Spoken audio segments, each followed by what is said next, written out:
The World Suicide Prevention Day is observed on 10th September every year to raise awareness to prevent cases of suicide.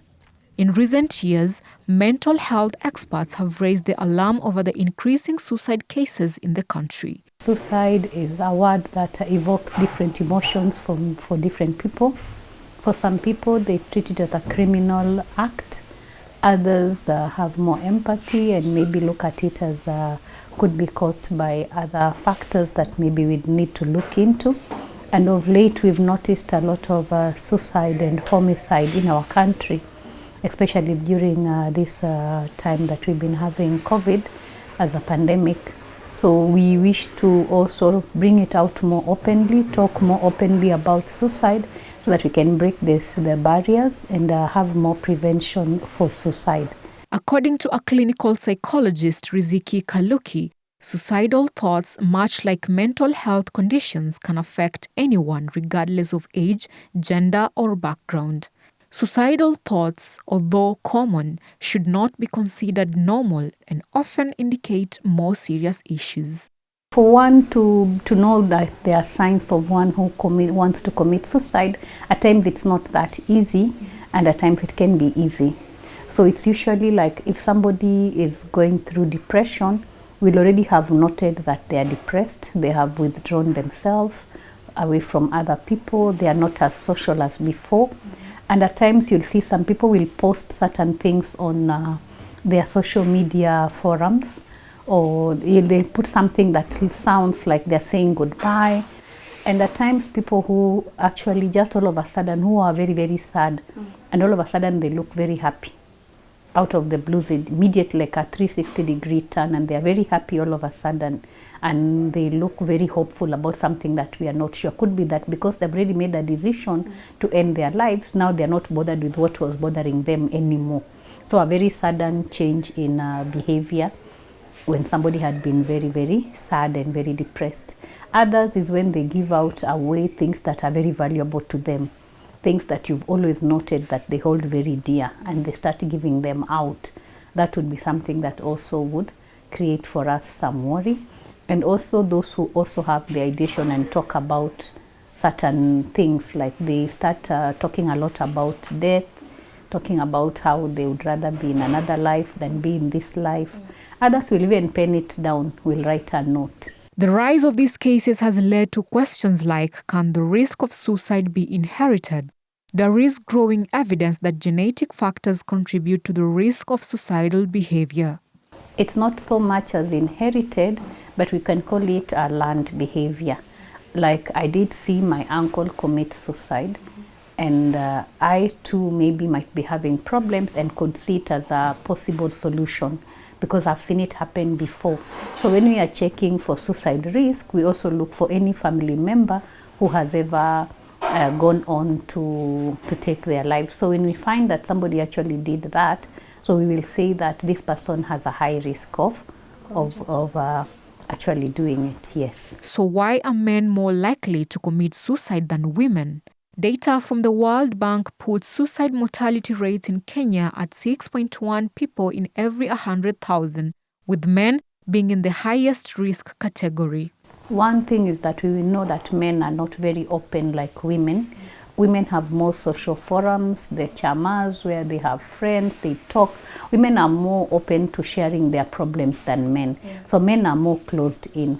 And then research has also shown that men are more likely to complete a suicide than women. So we might think that more men are doing it than women, but maybe the people who have the thoughts of doing that, we might have that women might actually be more. In the last few years, the number of suicide cases among school-going children has been alarming. Some of the causes ranging from lack of school fees to poor performance in final exams, among others. During this COVID times, we've noted that there's been a lot of isolation, and children don't do very well with isolation. And remember that the way schools were disrupted for a long period of time, Children have never had that before in this country, or in most countries. We've never had such a long disruption of education. Our children are always in school for long periods of time and home for a very short time. So when they're in school, they have so many activities that keep them busy, they get more engaged. And the teachers also, most of them have done a lot of guidance and counseling. So they also talk to them and help them throughout their problems. And then they do solve problems within themselves. Now when they are home, you can imagine during this time of the pandemic, the parents maybe are losing their livelihoods. The jobs are not as secure as they were before. There is no money, there is isolation. And this parent is actually highly stressed. And this child has to live in this house where maybe people could be highly stressed. So this child has no other friends to talk to, no activities like they would do before. So I think they are lacking avenues for channeling their emotions. Suicide can be prevented because more often than not, the people who commit suicide do not want to die, but rather to end their pain. So usually for me, I say anybody with suicidal thoughts or ideation, it's actually a plea for help. These people need a way out. They need somebody to listen to them. And we usually say that any suicidal thought, when we assess and we find that the risk for somebody to actually go on and do it is very high, we need to treat it like an emergency. So that becomes a mental health emergency. So most of the time, the best thing is to have this person maybe hospitalized. When they're in hospital, we have a psychiatrist who will assess their level of the risk factors also. If we find the risk factors are very high, maybe they're having depression or they're having anxiety or any other mental illness, that is now like taken care of, and then they start having intensive therapy. So we start dealing with what are the issues that they are struggling with. By the time we will let them go home, we would want them to go when they are much better, in a better state of mind. If they're in the home, there should be somebody who is watching them 24/7, somebody who is there with them. But seeking treatment is very, very important for these people. Anybody with suicidal thoughts need to be on treatment. There is no extensive research focusing on the impact of suicide bereavement on family members' physical and emotional health.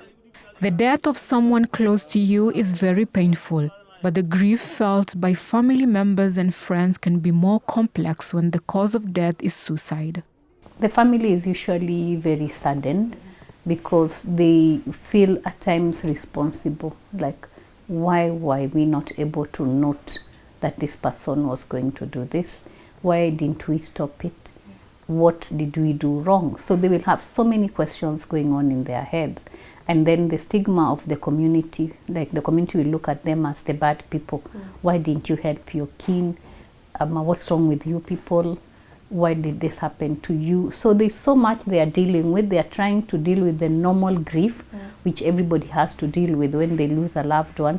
Then they have to deal with this person didn't die a natural death or didn't, attempted to do something. And then they also have to deal with the community who might not be very supportive. So you can imagine when you're dealing with all that, how, as a family, how do you cope? So it's not something very easy. And at times you'll find that we know that most religions will say that anybody who goes on to take their life are people who will go to hell. So they even feel, they don't even know what dua to do for this person.